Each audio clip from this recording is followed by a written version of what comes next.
കാർഷിക വിളയുടെ ഉൽപാദന വിപണന രംഗത്ത് 40 വർഷത്തെ പ്രവർത്തന പാരമ്പര്യവുമായി ബിസ്മില്ല റബ്ബർ നഴ്സറി.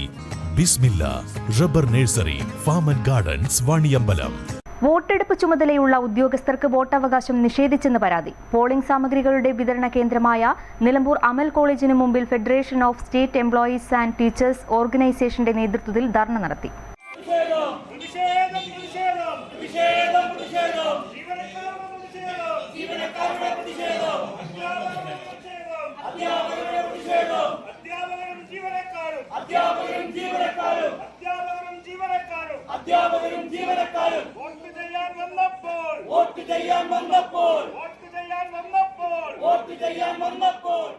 വോട്ട് ചെയ്യാൻ അവകാശം നിഷേധിക്കപ്പെട്ടവരുടെ രോദനമാണ് എന്ന് വേണമെങ്കിൽ പറയാം. നമുക്കത് വോട്ട് ചെയ്യുക, നമുക്കറിയാം ലോകത്തിലെ തന്നെ ഏറ്റവും വലിയ ജനാധിപത്യ പ്രക്രിയയാണ് ഇന്ത്യ രാജ്യത്ത് നടക്കുന്നത്.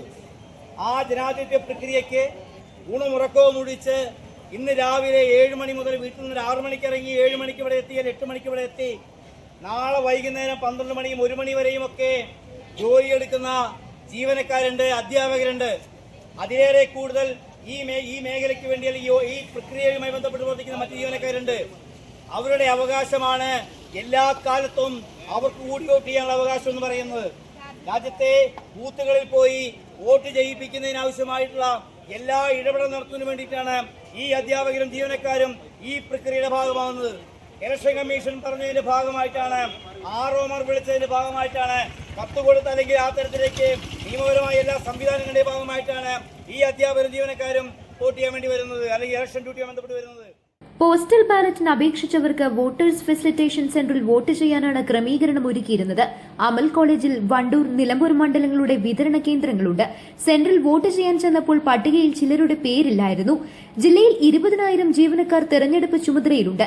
അവരിൽ പകുതി പേർക്ക് വോട്ട് രേഖപ്പെടുത്താൻ പറ്റിയില്ലെന്ന് സമരക്കാർ പറഞ്ഞു. നേരത്തെ പരിശീലന കേന്ദ്രങ്ങളിലും സ്ഥിതി സമാനമായിരുന്നു. ധർണ ഷൈജി ഷിജു ഉദ്ഘാടനം ചെയ്തു.